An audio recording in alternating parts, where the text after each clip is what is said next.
But Shakey Horton had a whole lot to do with all of Little Walter's recording, ideas and all. Because I was there, I know. Muddy Waters must have had an extreme respect for Little Walter personally and professionally, considering he chose Little Walter for his main harp man in those golden years from the mid-40s to the early 50s, and then periodically thereafter when Little Walter was free from his personal endeavors. Did Muddy perhaps choose Little Walter because he was the best of the rest, and Little Walter didn't have the drinking and undependability problem that Big Walter had? No, not exactly, because that was part of it, I would say. Mm-hmm. But I know Big Walter was playing with Muddy Waters long before Little Walter came.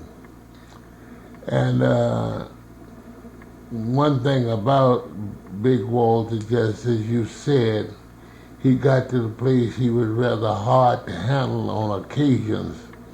And nobody involved into any kind of musical arrangement wants to be dealing with somebody hard to handle that can't be controlled properly. Now, you could control him on certain things and then other things you couldn't. But Little Walter was But young. you're referring to his drinking problems? Yes, something? I'm Okay. definitely referring to his drinking. And he'd be But late, Little late Walter sometimes? was a young guy at the time, and he was a good, strong harp player, but he didn't know the tricks until Big Walter began to show them to him.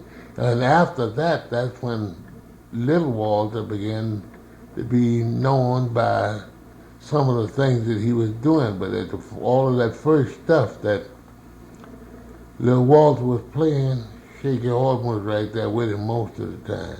And plus, you told me that, now I mentioned that Muddy chose Little Walter, but during the mid 40s and through the 50s there, but the fact is that in a sense he did choose also Shakey Horton, because Shakey Horton was asked to come to some of the sessions and play on some of the recordings that Little Walter has been given credit for. That's true. In fact, most of them,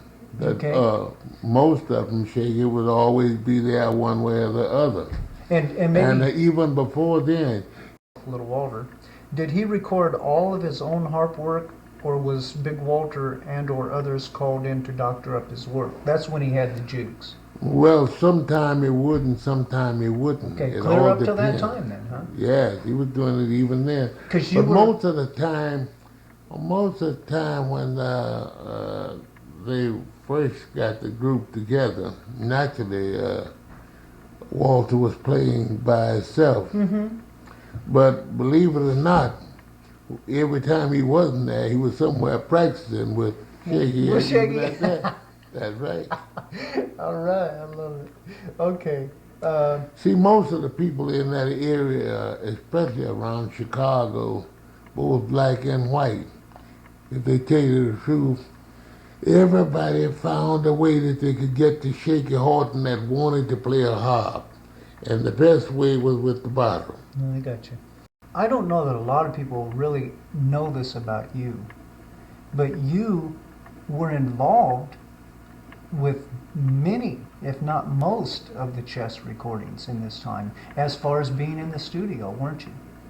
Oh yes, I started working with them off and on since the early, I'd say before they ever actually had a chess company.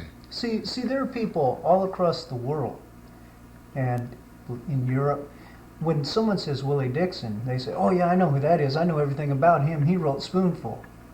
As to say that's all there is about you. They don't realize that not only were you playing bass on these other artists' great masterpieces, but you were in the studio often as a consultant or a producer of the songs, or wrote the compositions for many of these artists. Well, you see, I started even long before chess did. Mm-hmm. Listen here, I know you believe, as I do, that rock music is simply and purely when electricity meets the blues. Although I know there were other electrified instruments such as guitars, it was the harp electrified which first gave us truly innovative and original and unique sounds which have and are being emulated on all forms of electrical instruments comprising the musical sounds we call rock. Do you agree with me? I agree with you 100%. Hello, everybody. This is Craig Twister Steward. The excerpts that you heard were my interview with Willie Dixon in 1988 at his home in Glendale, California. Willie and I were best friends, and we shared many hours speaking together. And Willie established in this interview that Big Walter Horton, Shakey Horton, was the father of the electrified sound on blues harmonica. He gave this sound to Little Walter Jacobs, and he also was Little Walter's major teacher. He also played on many of Little Walter's recordings, and in fact, sometimes he is actually playing and Little Walter was credited for it. Little Walter was awesome, but so was Shakey Horton. Let's not forget this guy. Also, all of the electrified instruments that you hear today, whether it be synthesizer, electric guitar, John McLaughlin, Steve Vai, Eric Clapton, Jimi Hendrix, Jan Hammer, Jean-Luc Ponty, everyone's sound comes from the original Little Walter Jacobs recordings and Big Walter Horton, who innovated the sound of rock music.